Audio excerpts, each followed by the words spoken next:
At sunrise, the Colosseum was already awake. Its towering arches caught the first pale streaks of morning light, illuminating stone that still carried yesterday's blood. The stains had not faded overnight. They clung to the walls like shadows, as if the arena itself remembered every scream. The air was thick with iron, sweat, and decay. Rome was beginning another day, and the Colosseum was ready to feed. Beneath the stands, life moved with brutal efficiency. Vendors shouted for attention, laying out baskets of olives, hard bread, and watered wine for a crowd that had not yet arrived. This was not preparation for celebration. It was preparation for consumption. The audience would eat, drink, and watch others die. Behind the iron gates, handlers shoved half-starved animals into position. Lions with ribs protruding through their fur paced in tight circles, growling in confusion and rage. Panthers raked their claws against the bars until metal rang and blood appeared. Elephants stamped the ground, their massive bodies trembling with fear and fury, as if they sensed that the city demanded their suffering before the day was done. From the tunnels below came the sharp, unmistakable sound of steel striking steel. These were not practice swings. They were tests, blades being checked, edges being felt, weapons prepared for flesh. Every clang echoed upward, mixing with the low murmur of the crowd gathering outside. And then the sound changed. A distant hum grew louder, swelling into a roar as tens of thousands of Romans poured in. They came hungry, not for food, but for something their empire had perfected better than any other in history: death, carefully staged as entertainment. The Roman arena was never just sport, it was a laboratory of cruelty. Emperors flooded the sand to stage mock naval battles. They starved wild animals to sharpen suspense. They forced prisoners to reenact myths that always ended the same way, with real bodies lying motionless in the dust. None of this was accidental. None of it was excessive by mistake. It was policy. Violence was woven deep into Rome's system of control. The cheers rising from the stands were not harmless excitement. They were loyalty made audible. When the crowd roared, it affirmed the power of the state. To cheer was to belong. To stay silent was dangerous. Today, we step directly into that shadow. These are the most brutal, most inhumane arena spectacles Rome ever created. Acts so extreme they pushed the limits of cruelty, even for an empire built on conquest. From blood-soaked funeral rituals to executions disguised as theater, this is how Rome turned suffering into applause and called it civilization. What began as ritual would become obsession. What started as duty would evolve into spectacle. Rome discovered a weapon more powerful than legions or laws: control over how people understood death itself. So take your seat. The gates are beginning to creak open. The sand waits. And the first story does not begin with glory or emperors in purple robes. It begins with a funeral. The first gladiatorial combat in Rome did not begin with emperors, marble arenas, or roaring crowds. It began at a funeral. In 264 BC, the sons of Decimus Junius Brutus Sceva chose an unusual way to honor their dead father. They did not commission statues. They did not offer prayers alone. Instead, in the Forum Boarium, a cattle market thick with the stench of dung and smoke, they armed 3 pairs of enslaved men and ordered them to fight to the death. This was not entertainment. It was obligation. The Romans called it munus, a duty owed to the dead. Blood was believed to appease restless spirits, to nourish the soul of the departed on its journey beyond life. The idea was older than Rome itself. In Campania and across parts of southern Italy, warriors had long been slain at gravesides to honor fallen leaders. Over time, random slaughter evolved into combat. The dead no longer demanded victims chosen by chance, but men chosen for their strength. Death became structured. The Samnites, fierce enemies of early Rome, practiced such funerary combats regularly. When Rome conquered them, it did not merely take land or prisoners. It absorbed their rituals. Roman elites, fascinated by the power of these rites, adopted them eagerly. What better way to display dominance than to command life and death in public? Burying a man with gold showed wealth. Burying him with blood proved power. At first, these combats were rare and solemn. Small crowds gathered. The fights were short, but Rome learned quickly. Blood drew eyes, and eyes could be controlled. By the 3rd century BC, ambitious politicians recognized that these rituals could serve more than the dead. They could stabilize the living. Gladiatorial fights began appearing during religious festivals, officially framed as offerings to the gods. Jupiter was honored. Mars was appeased. But the people understood the truth. This was violence, funded by the state. Armor itself became propaganda. Early gladiators wore equipment modeled after Rome's defeated enemies. The Samnite with his heavy shield and helmet, the Thracian with his curved blade, the Gaul with his broad sword. Each fight replayed Rome's victories in miniature. Each death reminded the crowd who ruled the world. To watch a gladiator fall was to watch Rome triumph again. As the appetite grew, so did the venues. Temporary wooden stands were replaced by permanent amphitheaters. Stone replaced timber. Capacity expanded. What once belonged to grieving families now belonged to the Republic, and later, the Empire. The message was clear. Rome did not merely conquer nations. It commanded men, bodies, and even the meaning of death itself. No one at those early funerals could have imagined what this ritual would become. What started as sacrifice transformed into spectacle. Duty mutated into addiction. Rome had opened a door it would never close. And once blood became public entertainment, restraint vanished. The crowd wanted more. The roar of the crowd was not reserved for men. Soon, it thundered for beasts, dragged from the farthest edges of the known world. Lions from North Africa, leopards from the Caucasus, crocodiles hauled from the Nile. Even giraffes, forced across deserts and seas, arrived in Rome not as wonders of nature, but as prey. The Romans called these spectacles venation, hunts, but there was no sport in them, no balance, no chance of escape. They were rituals of domination, staged to prove that the empire could seize the wild itself and destroy it for pleasure. Julius Caesar set the tone in 46 BC when he paraded a giraffe through Rome, the first ever seen in Europe. The crowd did not know what to call it. They named it the camelopard, half camel, half leopard. But curiosity quickly gave way to cruelty. The animal was not preserved.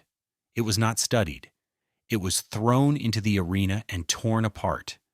The message was unmistakable. If Rome could capture the strangest creatures alive, nothing on earth was beyond its reach. The slaughter escalated with terrifying speed. When the Colosseum opened in AD 80, Emperor Titus reportedly oversaw the killing of more than 9,000 animals during a single festival. Archaeological evidence shows bones scarred with marks of deliberate starvation. Predators were weakened in advance to ensure fast, violent spectacles that never disappointed the crowd.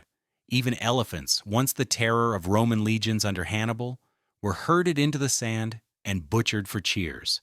Their size no longer inspired fear. It inspired applause. Behind every hunt was an immense logistical machine. Animals had to be trapped alive, transported across continents, and kept breathing just long enough to die in Rome. Caravans dragged cages through scorched deserts. Ships carried terrified cargo down the Nile and across the Mediterranean.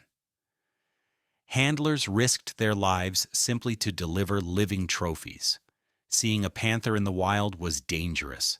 Watching one explode from a cage before 50,000 screaming spectators was power made visible. Some emperors turned these hunts into personal theater. Commodus, obsessed with his image, entered the arena dressed as Hercules. He slaughtered hundreds of animals himself, using bows and clubs, while the beasts were chained, injured, or half-starved. Victory was guaranteed. Applause was mandatory. Silence could be fatal. Ancient writers noticed the cost. Pliny the Elder warned that rare species were vanishing from their homelands after decades of Roman slaughter. Lions, leopards, and elephants were pushed toward extinction to satisfy the empire's appetite for novelty. The Colosseum was not just a theater of death, it was an ecological catastrophe. But extinction did not trouble Rome. What mattered was the illusion of absolute control. Nature itself had been reduced to a prop, starved and destroyed for entertainment. Every carcass left on the sand reinforced the same message. The empire ruled everything that lived. When people imagine gladiators, they often picture two evenly matched warriors locked in honorable combat. Rome thrived on the opposite. The arena was built on imbalance. Contests were engineered to humiliate, to surprise, and above all, to guarantee blood. Fairness was boring. Cruelty was spectacle. Many victims were not fighters at all. Prisoners, deserters, and condemned criminals were dragged into the arena wearing ridiculous costumes, handed wooden or dull weapons, and pushed toward professional gladiators trained to kill efficiently. The crowd laughed as the untrained flailed in terror. This was not competition. It was execution disguised as sport. Even trained gladiators were trapped in carefully designed mismatches. Weapons were chosen not for balance, but for drama. The retiarius fought with a fisherman's net and trident, lightly armored and exposed. His opponent, the secutor, wore a smooth, rounded helmet designed specifically to deflect the net. Victory did not depend solely on skill, it depended on suspense. Would the net fall, or would the blade strike first? Romans devoured that tension, even when the outcome was scripted in advance. Some matches pitted one man against several, others staged entire formations, turning the arena into a miniature battlefield where bodies piled up in seconds. When novelty faded, Rome pushed further. Female gladiators, known as gladiatrices, entered the arena in the 1st century AD. Roman writers mocked them, calling them shameful or unnatural, yet inscriptions and reliefs confirm they fought for real. They battled animals, dwarfs, and even each other. Their presence shocked the crowd but reinforced a darker truth. No one was beyond Rome's hunger for spectacle. Even armor became a form of torture. Some helmets narrowed vision so severely that fighters stumbled half-blind. Others muffled sound, isolating men in a roar they could not fully hear. Heavy equipment turned exhaustion into a weapon. Protection and punishment blurred together. Propaganda was never far away. Gladiators were often dressed as barbarians, forced to mimic Rome's defeated enemies. Their inevitable defeat reassured the crowd that resistance was futile. Rome always won. Every mismatch, every grotesque innovation, every distorted role served the same purpose: to keep the people shocked, obedient, and begging for more. But the worst was yet to come, because by midday, combat was no longer enough. By midday, the sand was already dark with blood. The morning hunts had finished. The crowd shifted restlessly in their seats.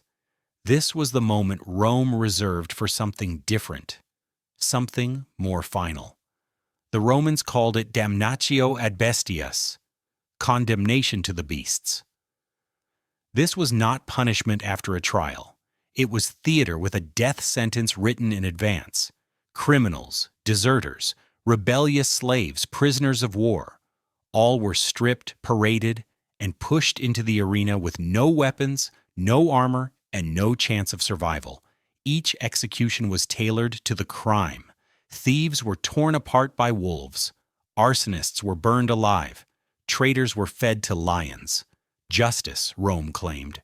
But justice requires choice. These victims had none. The killings were carefully staged. Animals were starved to frenzy, then released at precise moments to maximize fear. Bears were chained in pits and suddenly unleashed. Leopards burst from hidden cages, their speed turning panic into instant death. The uncertainty thrilled the crowd. Would the beast strike quickly? Would it toy with its prey? Sometimes the cruelty was disguised as culture.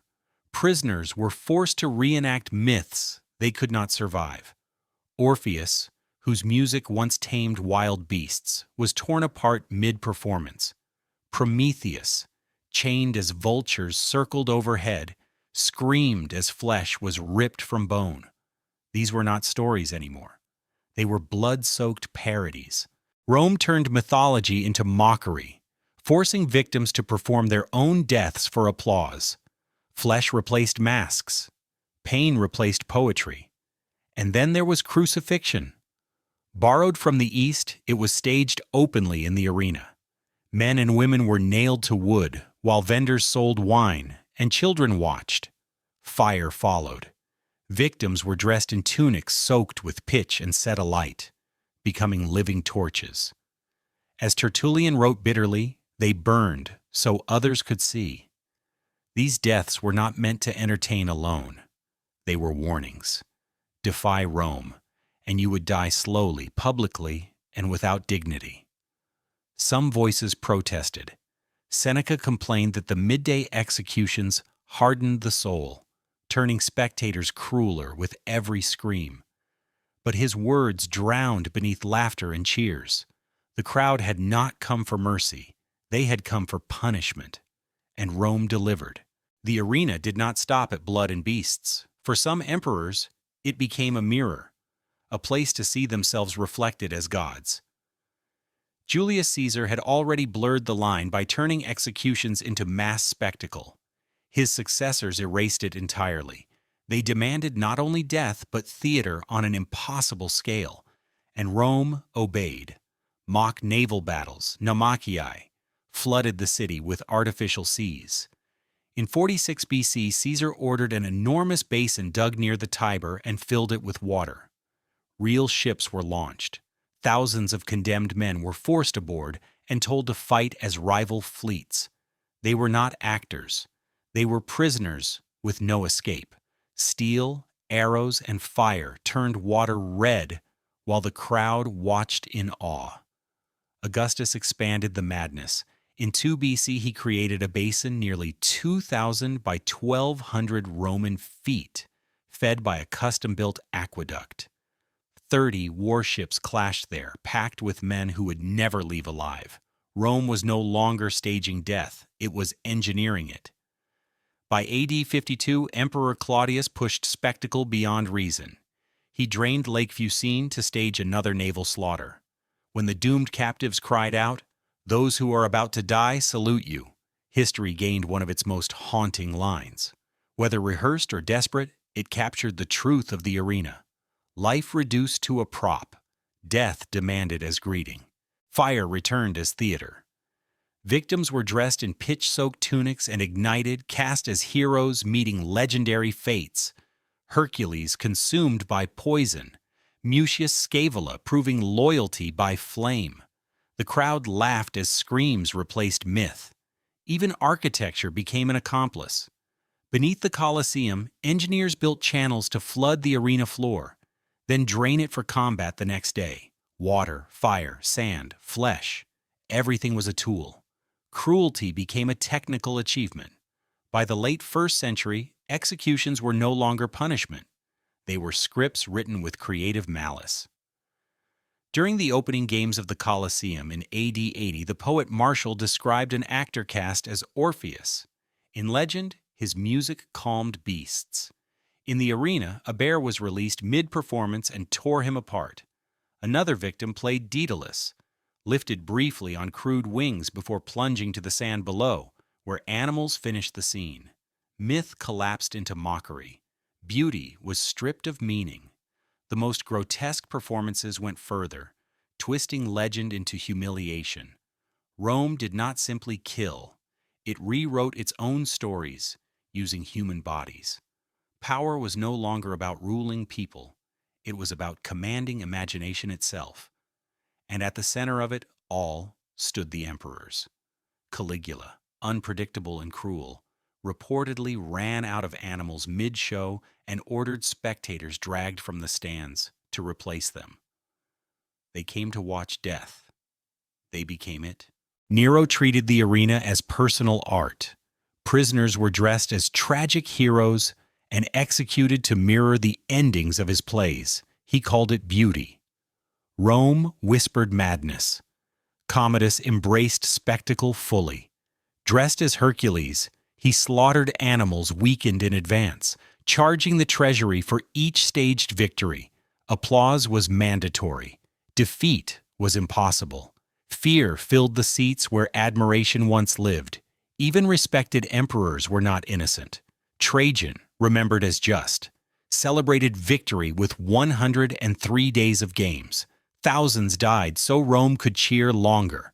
The arena magnified everything: ego, paranoia, control. And in the end, it exposed the emperors themselves.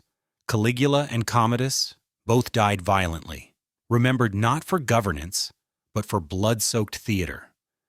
The stage that elevated them revealed their ruin. Not every Roman cheered. Beneath the thunder of applause, quieter voices recorded a different truth. Philosophers, poets, and early Christians watched the games and saw not strength but decay. Seneca admitted that the midday executions hardened him. Each scream, each torn body stripped away compassion rather than purifying the soul. Violence, he warned, did not stay inside the arena. It spilled outward, seeping into daily life, teaching citizens to accept cruelty as normal. Cicero, decades earlier, praised courage, but condemned cruelty for cruelty's sake. Yet even he acknowledged the political reality. The mob demanded games as proof of generosity. To rule Rome meant feeding the crowd's appetite for blood. For Christians, the amphitheater became both a place of terror and testimony. Those who refused to renounce their faith were thrown to beasts or burned alive, their deaths twisted into mass entertainment. Tertullian called the game seeds of cruelty, an indictment of an empire that applauded injustice. The cost was not only moral. Economically, the spectacles drained the state. Emperors bankrupted themselves trying to outdo their predecessors. What once displayed power became desperation. To stop the games was to risk rebellion. Culturally, Rome dulled its own edge.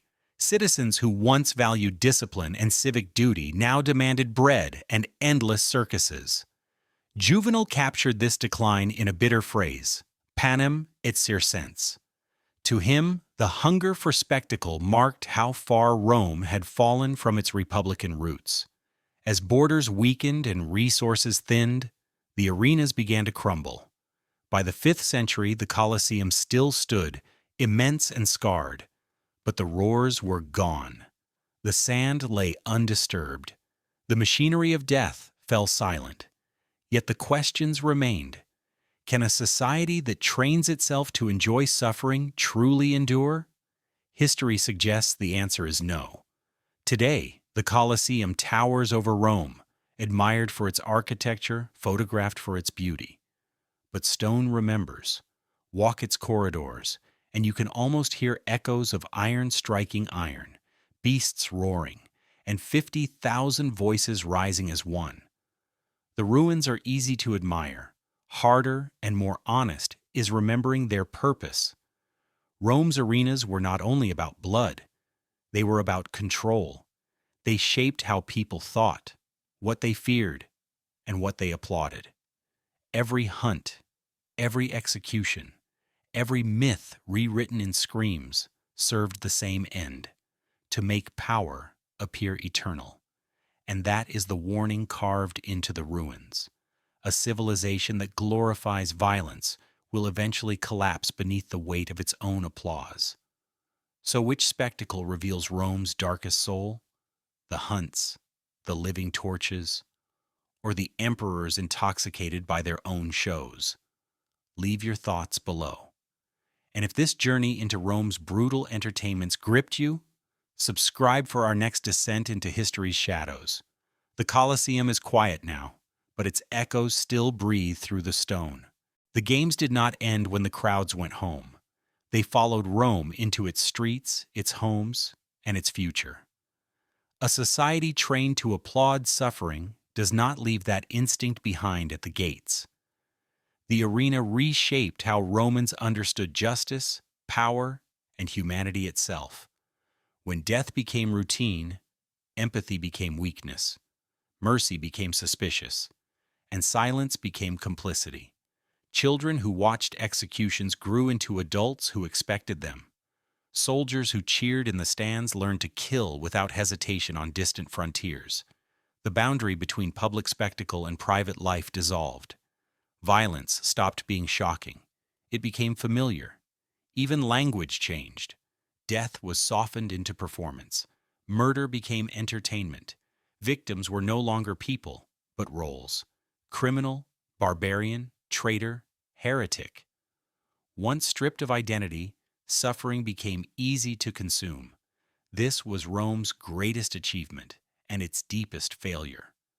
The empire did not fall because of barbarians alone. It fell because it hollowed itself out. While resources were spent on spectacles, borders weakened. While emperors chased louder applause, institutions rotted.